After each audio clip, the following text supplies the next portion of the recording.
Bismillahirrahmanirrahim. Assalamu alaikum, dear students. This is Ahmad Raza Mir, principal of ARTT Business School. आज हमारे साथ मोहम्मद अनस हैं जिन्होंने लास्ट अटेम्प्ट में ऑडिट में गोल्ड मेडल स्कोर किया और माशाल्लाह through out first attempt CA के सारे पेपर्स पास किए और करंटली जो है वो ए फर्गसन एंड कंपनी में सर्व कर रहे हैं पिछले 6 महीने से। Anas welcome. Thank you for inviting me. Anas, मैं ये चाहूंगा कि आपके जो आपका एक्सपीरियंस गुजरा है कैफ करने में और स्पेशली जो ऑडिट में आपने एफर्ट लगाई है, मैं ये चाहूंगा कि इसका बेनिफिट सबको हो, जो हमारे बाकी के स्टूडेंट्स हैं वो सुने आपकी सक्सेस स्टोरी और इसमें से जितनी चीजें वो अपनी जिंदगी में अडॉप्ट कर सकते हैं, अपनी जो है वो तैयारी में अडॉप्ट कर सकते हैं, वो करें और उसका उनको बेनिफिट हो। क्योंकि एक स्टूडेंट जब एक चीज को क्रॉस कर लेता है तो उसको पता होता है कि क्या चीजें नहीं करनी है और क्या करनी है। तो एज अ मतलब मेंटोर लोग आपको देख रहे हैं इस वक्त, मतलब एज अ सीनियर आपको देख रहे हैं, आपसे चीजें सीखना चाहते हैं, तो मैं बेसिकली आपसे कुछ सवाल पूछूंगा और ये सवाल ऑन बिहाफ ऑफ स्टूडेंट्स हैं ताकि आप उनको जो है वो एड्रेस करें और मतलब आपसे वो स्टूडेंट जो है उसका जवाब चाह रहा है। सबसे पहले तो ये बताएं कि आप कितने को 12-14 घंटे पढ़ते होंगे, ऐसा है कुछ? नहीं, ऐसा नहीं था। मैं 4 घंटे देता था क्लासेस लेने को। जब लास्ट के 2 महीने रह गए थे तो फिर सेल्फ स्टडी भी करनी थी उस टाइम पे, तो 3 से 4 घंटे सेल्फ स्टडी को। बीच में मैं नैप्स वगैरह लेता था ताकि माइंड फ्रेश रहे और मैं प्रॉपर्ली टाइम दे पाऊँ स्टडीज को। अनस, एक चीज मैं ये भी जानना चाहूंगा कि आपको जब आपका गोल्ड मेडल आया था, मुझे अच्छे तरीके से याद है, तो मैं आपको देख के चौंक गया था कि यार तुम मेरे स्टूडेंट हो। तो उस दिन आपने मुझे बताया था कि मैं कभी भी फिजिकल नहीं आया, मैं हमेशा रिकॉर्डेड लेक्चर्स देता हूँ, ऐसा है?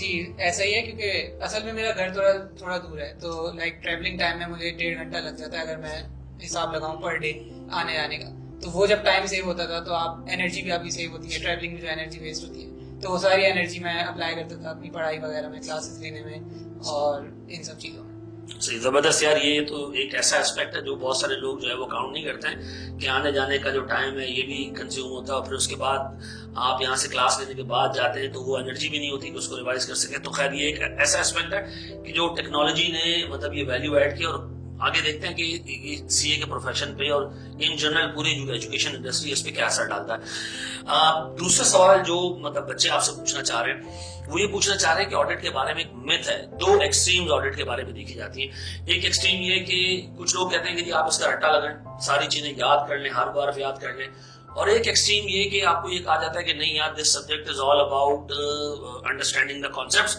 और आप खुद जाके पेपर में जो है वो सारी चीजें लिख पाओगे। आप इन दोनों एक्सट्रीम्स में से किस एक्सट्रीम को प्रेफर करते हैं या समझते हैं कि ऐसा है, और अगर नहीं है तो फिर क्या है? नहीं, दोनों मैं दोनों एक्सट्रीम्स को डिनाई करता हूँ, क्योंकि आप मतलब प्योरली रट्टे के बेसिस पे भी ऑडिट पास नहीं कर सकते। एक तो क्योंकि आपको पता ही नहीं होगा आपको अप्लाई क्या करना है, कब करना है, आपको क्वेश्चंस के सिनेरियोज ही समझ नहीं आएंगे।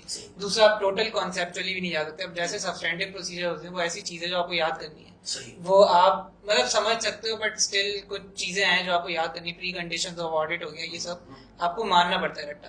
तो दोनों चीजों का ब्लेंड होना चाहिए। आप जो रट्टा मार रहे हो वो आपको पता होना चाहिए आपको अप्लाई कहाँ करना है, सिनेरियोज को समझने की आपके अंदर एबिलिटी होनी चाहिए। तो आपको दोनों को साथ साथ लेके चलना होता है। यानी आप ये कह रहे हैं कि जैसे मैं ऑडिट पढ़ाता हूं तो मुझे हर दफा सवाल में 2 एस्पेक्ट्स नजर आते हैं कि जी या तो एग्जामिनर आपसे कहता है कि जी सिचुएशन को इवैल्यूएट करो और इवैल्यूएट करने के बाद आप उसके अगेंस्ट जो ऑडिटर ने प्रोसीजर्स करने वो लिखें।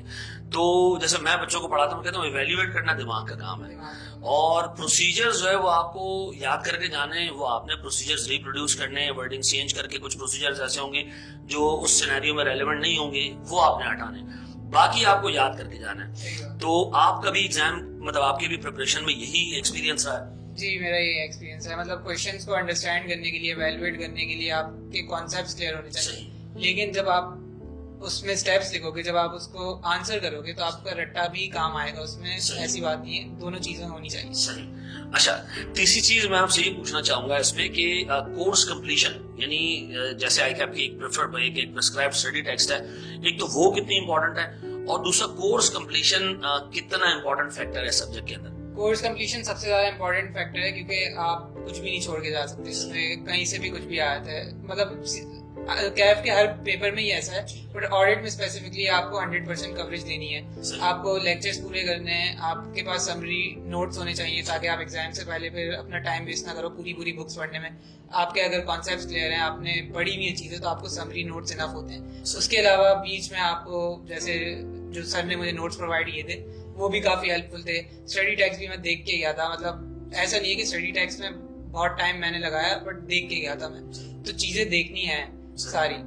अच्छा अनस, दूसरी चीज इसमें पूछनी थी कि जैसे मैं ऑडिट पढ़ाता हूँ, आप स्टूडेंट भी रहे, तो मैंने जब ऑडिट पढ़ाना शुरू किया तो मुझे ऐसी चीज लगी कि यार जब लोग ऑडिट पढ़ा रहे होते हैं तो वो ओवर सिंप्लीफाई कर देते चीजों को, जो मतलब चीजें किताब में लिखी हैं, जो आइजा में लिखा है, जो नोट्स में लिखा है, वो ऐसे फील हो रहा होता है कि अलग दुनिया है, और जो टीचर क्लास में पढ़ा रहा होता है वो अलग दुनिया है। तो मतलब इसको आपने कैसे वो किया? क्योंकि हमारी तो हमेशा से आदत रही है कि बच्चों को सिंक्रोनाइज करके चीजें, जो क्लास में पढ़ाया जाए वही किताब में मौजूद हो, वही स्टडी टेक्स्ट में मौजूद हो, ताकि बच्चों को जो है ना वो एक ही जो है वो कड़ी में सारी चीजें नजर आए। जी, मैंने ARTT से ऑडिट लिया, तो सारी चीजें यहाँ तो सिंक्रोनाइज थी। जो मैं क्लास में पढ़ता था मेरे नोट्स में भी वही लिखा होता था, थोड़ा प्रिसाइज फॉर्म में, बट लिखा वही होता था। सर के नोट्स में भी वही था, स्टडी टेक्स्ट में भी वही था, तो सारी चीजें काफी सिंक्रोनाइज थी।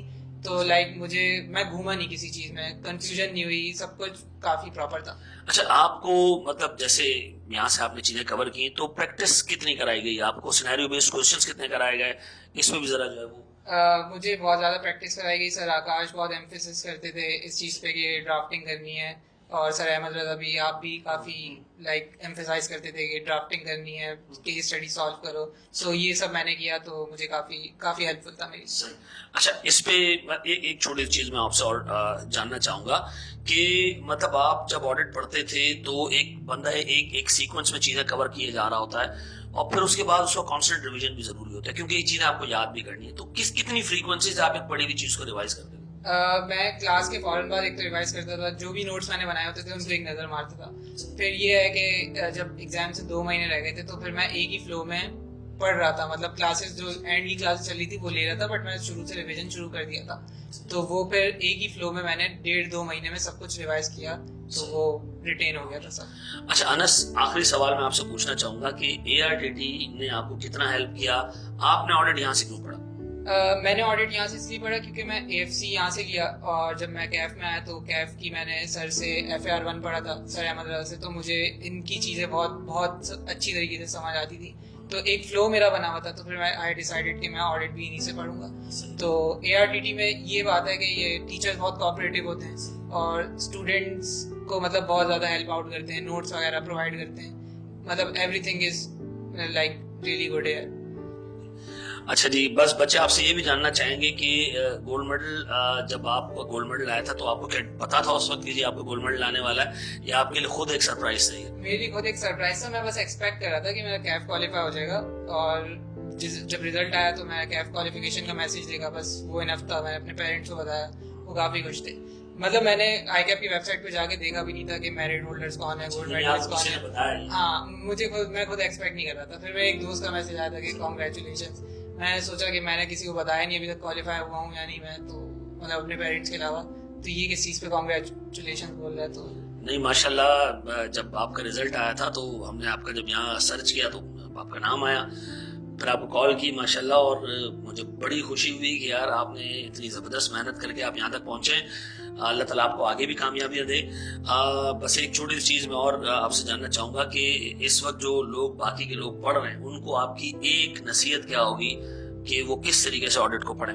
बस वो अपना फ्लो ना तोड़ें, क्लासेस लेते रहें, क्लासेस कंप्लीट रखें, कोर्स कवरेज कंप्लीट रखें, और बस टेंशन नहीं लें। मतलब ऑडिट ऐसा सब्जेक्ट है, अगर आपने कवर किया 100% तो हो जाता है, और ड्राफ्टिंग पूरी रखें।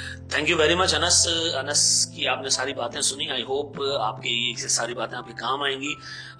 कुछ स्टूडेंट्स ऐसे होते हैं जो मतलब इदारे के लिए जो है ना वो सोर्स ऑफ प्राइड होते हैं। Anas is one of them. Thank you very much Anas, thank you very much for making us proud, और इंशाल्लाह ताला आगे भी आपसे फाइल में मुलाकात होती रहेगी। ठीक है जी, बहुत शुक्रिया, थैंक यू वेरी मच।